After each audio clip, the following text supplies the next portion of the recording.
Welcome to Amintro Family, the podcast. I'm your host, Jeff Sammut. We hope you're enjoying the free online platform and community for family caregivers, be it through the Amintro Family app or amintrofamily.com, because it's all about helping those caring for their aging parents and relatives or friends and to connect and to share experiences and access valuable resources.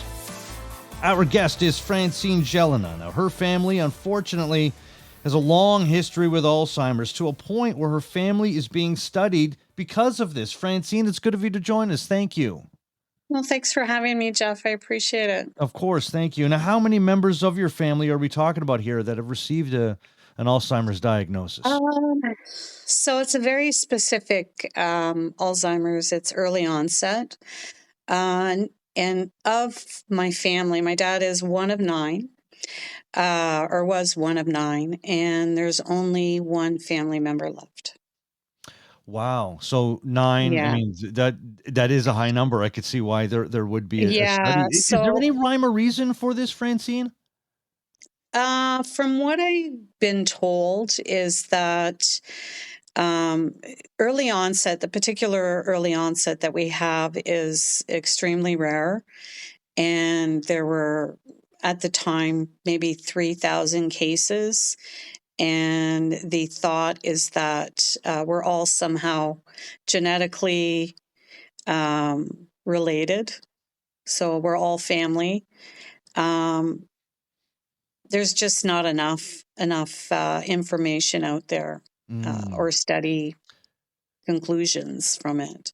Well, and maybe that's just temporary. Maybe we'll find out Yeah, more. You'll find out yeah, more. yeah. My dad had Alzheimer's, and I've talked about this ad nauseum here on the show, but I guess that's what we're doing here.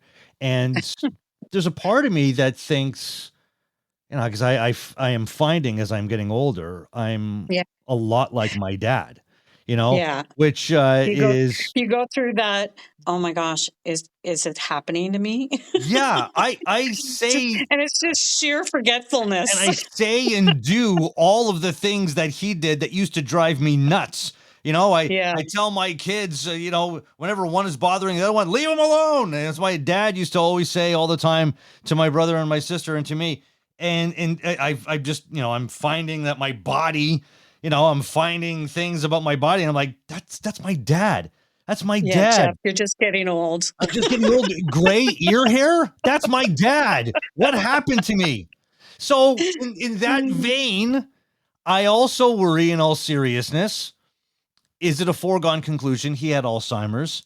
Is it a foregone conclusion that I'm going to get it? Now, I'm talking about my dad, who didn't take very good care of himself because he thought, one, he was immune to everything, and two, what's the big deal?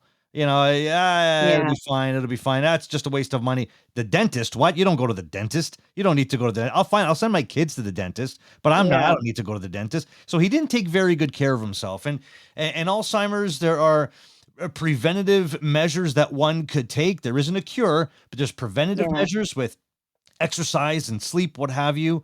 Do you feel, though, like, one, is this a concern of yours that you're going to get a diagnosis like this? And is that something that is maybe not top of mind, but is kind of rattling around in there? I'd be lying if I said no. Yeah, of course it is. Every time I'm like trying to think, I speak French and English. So sometimes when I'm looking for a French word and it's just not coming to my head, I'm like, oh my gosh, it's such a simple word. Like, what happened here? Yeah. But, then I come to my senses and I'm like, well, I'm not speaking French every day. So that's why, there's always a reason for it. Fortunate for me, in my family, of the nine, and it's actually more than nine because I've had two cousins pass away in the last 4 years from early onset, very, very young as well. My father and one of my uncles, they are the only ones that reached the 80-year mark, but had Alzheimer's or dementia, as they would say. And that's essentially, you're getting old and more typical. But the other family members diagnosed very, very, very, very young. Yeah. How did this study come about? I mean, you understand why your family would be studied, but how did it come about? Hey, your family needs to be studied. How did that first get Well, proposed? predominantly the family lives up north, but one family member actually lived. It was my cousin who passed away 4 years ago. He was here in the Toronto area, and through his medical appointments, they engaged him and his wife to do studies and to garner more people in the family to join the study. Not an easy feat, Mm, but he went into trial medications that helped to prolong his time with us. yeah. Um, but ultimately, he succumbed to his disease. Mm. And in the Yeah. case of your dad, was it was I know it was quick moving. Was it sudden? Well, my father was always forgetful. But the unique thing about my father was my mother fought breast cancer for 30 years. And the last 9 years of her life, she was stage 4. And my father was the primary caregiver. I truly, truly believe that that was his purpose in life, was to take care of her. And when he lost her, unbeknownst to us, he suffered several, and unbeknownst to him, he suffered several mini strokes. And when he started forgetting more, after this all happened after my mother passed away. Once his memory started going, or he was having trouble finding certain words, he went to the doctor. They did the initial test. They did a brain scan, and they discovered probably about 9 to 12 lesions on his brain, which were I guess I'm going to say it incorrectly, front temporal. Mm. It's a specific type of dementia. It's what Bruce Willis has, Yeah. essentially, Yeah. and it goes fast. Like when I say fast, it goes fast. Wow. Like, It within a yeah, couple he of went. years, right? Within 2 years from Um, diagnosis I to his want to passing? say a year and a half to 2 years. Within the time that we put him in a nursing home, like he was still verbal, but having difficulty with walking and managing stairs, finding the bathroom, like the normal daily things that we find very easy. Yeah. He was having difficulty in it, and we decided to place him in a nursing home where Yeah. he could be monitored and get the proper care that he needed.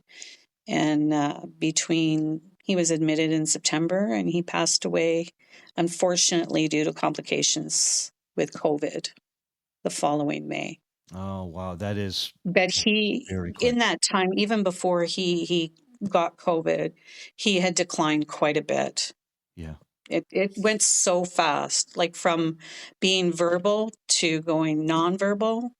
It went so fast, so fast. So that rate, that speed, and when you say we, you're talking about yourself, your sister, your stepmother, because your father had remarried Yeah, my father by this remarried. time. Yeah. Yeah. So and your stepmother was the primary caregiver and was Yes. everything's fine, don't worry, I got this, everything's all right for Yeah. a very long time, and we're going to get into that. And taking care of your stepmother throughout all of this. So with it being fast moving, did you find that you all were kind of like turtles on your backs, like just trying to like keep up and figure out how are we doing this? Because we talk on this show about trying to be more proactive than reactive, but it Yeah. certainly does depend on the speed with which the illness is infecting those that we're caring for. It Yeah. moved pretty fast with your dad. So did you feel like it was going very, very fast in terms of trying to keep up? Yeah, and what complicated it for us was distance. I'm in Toronto, my sister's in Peterborough, my brother's out in BC. Brother. Yes. Um, yeah. So, it was decided. I remember the last time my father drove down south, and he was with, at that time, it was his wife. Um, and when he reached Peterborough, we were getting together to go for a breakfast, and I got in the car with my dad, and I'm like, "Oh my God." And I talked to my sister and my brother, and I'm like, "Dad should not be driving." What was he doing? Like, was he forgetting where he was Um, going? Because my dad, when by the second end, guessing himself, yeah, just, yeah, my it my was, dad would drive in the opposite lane to get around traffic. Like yeah, he thought yeah, the opposite lane was a passing lane. And once my mom yeah, told me that, kind of matter of factly, a half hour into our phone conversation, I said, "Whoa, whoa, whoa, what?" You know, so yeah, like we got to figure out what's going on here. And then he got his yeah. diagnosis. We took away his license and everything. It, But that's what was well, happening, we huh? didn't, you know what, I ended up saying something to my father, because my father and I had a very different relationship than the one with my sister and my brother. My brother being the only boy, so that's different.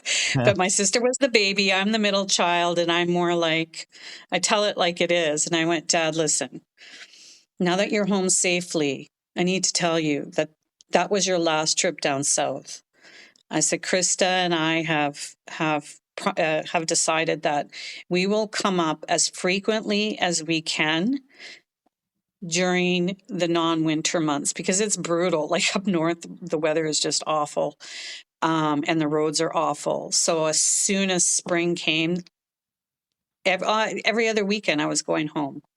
I was going to see my dad, and that was like, okay. Sometimes I went by myself. Sometimes my sister went with me, but it was to keep an eye on him, because his second wife really, really loved him. And it was, they were companions, they did everything together. And she did not want to let go of that. And so every weekend I could see another change, another change, another change. And she was hiding all of this from us because she loved him so much and wanted him there.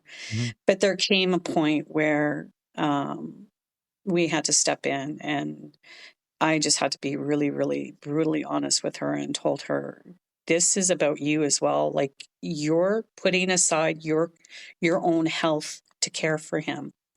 You have issues with your diabetes, your eyes, your feet, and you're putting all of that aside for him. It's not fair to you." Yeah. And that's when we decided.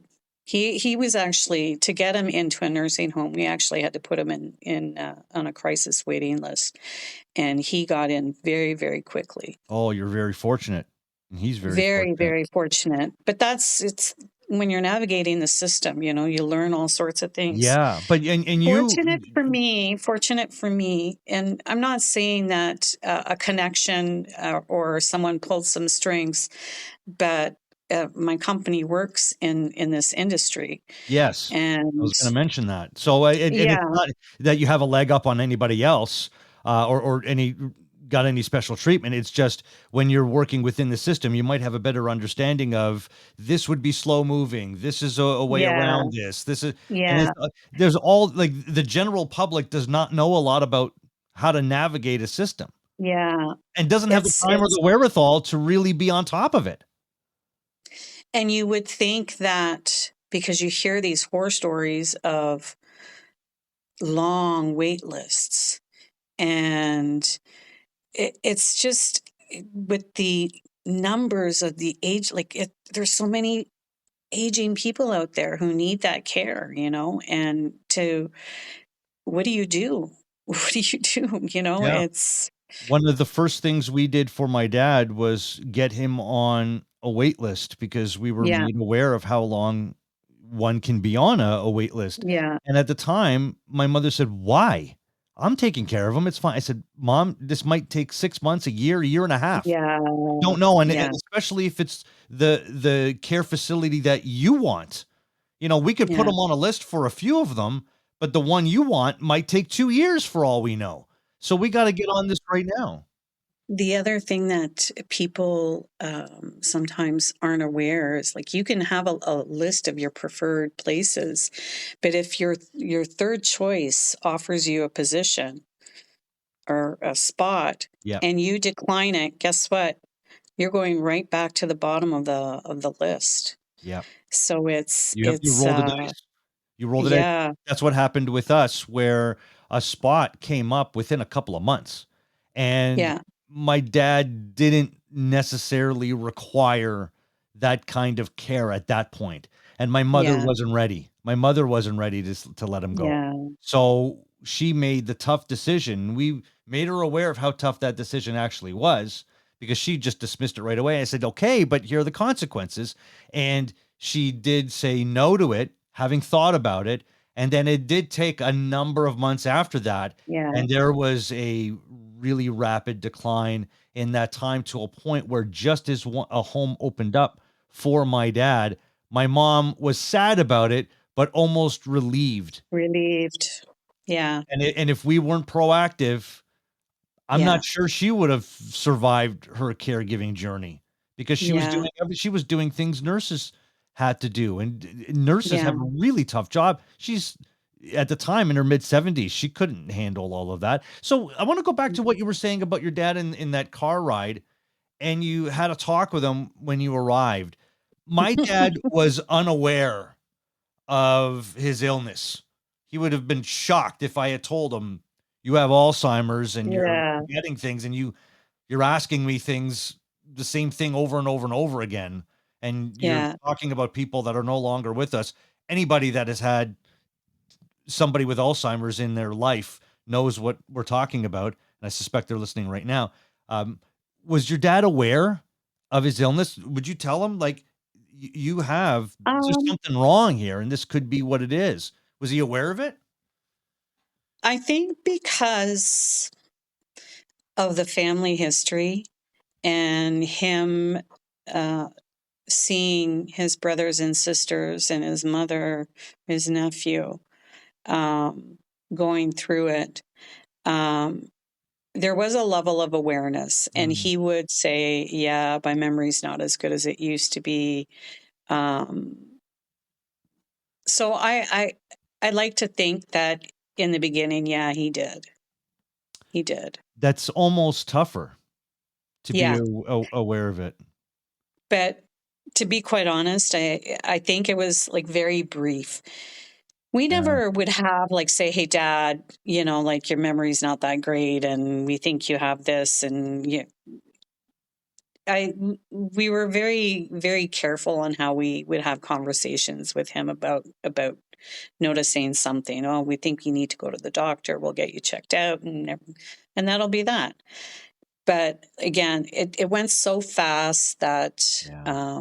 the awareness just, he would just go, okay. Yeah. Yeah. You just go with the flow, that's Which is in our good. family. We handle things with humor. Mm, And, if we needed to convince him, all you had to do was do something silly. And yeah, then he hmm. was on board. Um, which was great because you hear these horror stories of, parents becoming very violent or verbally, not Yeah. the nicest. Yeah. Um, but my dad was he was always in a good mood, smiley. When I go to see him, he thought I was an employee, but then he knew it was me. It was Right. So just the go with the times, flow. I honestly, not to bring down the conversation any more than No, no. it is brought down, but um, when I think back at the time at visiting my dad in a long-term care facility, I feel nothing but Oh, sadness. Nothing, like there wasn't any, yeah, it sucked that he was there, but we played cards, or yeah, it sucked that he was there, but we watched this movie together. I have yeah, nothing like that to walk. That's just my experience. And it's, I don't blame the staff or anything like that. It's just the circumstances. COVID didn't help either. But yeah. when you look back at the times that you got to visit your dad, it sounds like you smile a bit. You go, "Hey, I had some times with him there." The whole reason, again, he was up north and we chose to bring him down south because we wanted time with him. Yeah. So and the nursing home that we selected was exactly in the middle between Peterborough and Toronto. So my sister would be like, I'm leaving. Okay, I'm leaving. I'll meet you there. And we would literally pull in almost at the same time. So it was great. Yeah. And we hated the place. We absolutely hated the place. Yeah. Um, I don't want to sugarcoat it. You go into nursing home and it has a certain smell. Yes. And we were so worried about feeding my dad. Like I used to bring him McDonald's, Popeyes. My sister would bake him cookies, Yeah. all things that he shouldn't be eating, but we brought it and he enjoyed it thoroughly, Yeah. Yeah. And we would always try to engage him to tell us the same story that we've heard probably 100 times already. And, this is how we would see where he was at, when he used to tell the story seamlessly and then, he forgot certain pieces, or so then we would add a little bit and then he would, yeah, that's right. Mm.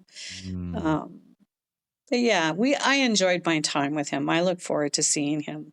Yeah. And thank God my work allowed me to leave early on certain days of the week so I can go and have dinner with him. And That's great. That's great. yeah, You had that time yeah, and you were aware of the time you were having with him. Like yeah. enjoy it while you can. So what was the care like in the home for him? You know what? In the beginning, it was amazing. We had an amazing head nurse. He had an amazing PSW who hashtag was his girlfriend. My dad was a lover, not a fighter. He loved the ladies. That took some adjusting.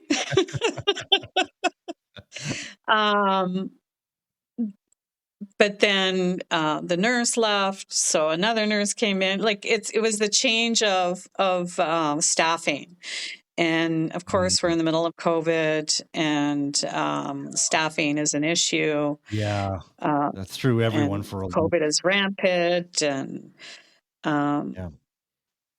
I just found that in the nursing home, especially when you're dealing with Alzheimer's and there's staffing issues, the consistency of care isn't there.